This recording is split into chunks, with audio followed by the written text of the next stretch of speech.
So, gut అంటే ఏంటి?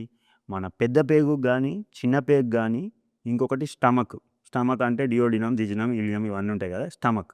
ఇవన్నీ సరిగా ఉంటేనే మన స్కిన్ మంచిగుంటది. ఆయింట్‌మెంట్లు పెడతారు. ఏమేమో పెడతారు సార్. నా మొఖం మీద మడతలొస్తున్నాయి సార్. నాకు డార్క్ సర్కిల్స్ వస్తున్నాయి సార్. లేకపోతే పిగ్మెంటేషన్ వస్తుంది సార్. మెలాస్మా వస్తుంది సార్. స్కిన్ అంతా డ్రై అనిపిస్తుంది సార్. ఇరిటేషన్ అనిపిస్తుంది సార్. అంటే మనం ఇట్లా రకరకాల కారణాలు చెప్తారు. ఎందుకు అనంటే, మనము ఎప్పుడైతే మన గట్ హెల్త్ బావుండదో, అంటే మన డైజెషన్ అనేది మంచిగుండదో, ఎప్పుడైతే మన స్మాల్ ఇంటెస్టైన్ అంటే చిన్న పేగులో మనం తిన్నది నుంచి దాని నుంచి పోషక ఆహార విలువలు ఏవైతే మన శరీరానికి రావాలో అవి సరిగ్గా రానప్పుడు, లేపోతే పెద్ద పేగులో ఏమైనా ఇన్ఫెక్షన్స్ ఉన్నప్పుడు, మలబద్ధకం ఉన్నప్పుడు, ఇరిటబుల్ బవల్ సిండ్రోమ్ ఉన్నప్పుడు, గ్యాస్ట్రో ఈసోఫేజియల్ రిఫ్లెక్స్ డిసీజ్ అని, యాసిడిటీ అని ఇలాంటి సమస్యలు ఉన్నప్పుడు, ఇంకొకటి చాలామందికి ఎప్పుడైతే ఈ కోలైటిస్ అంటే కోలాన్‌లో అంటే పెద్ద పేగుల సమస్యలు ఉన్నప్పుడు ఆటోమేటిక్‌గా ఏమైతుంది అనంటే శరీరంలో మనకు కావాల్సిన పోషక ఆహార విలువలు దొరకవు.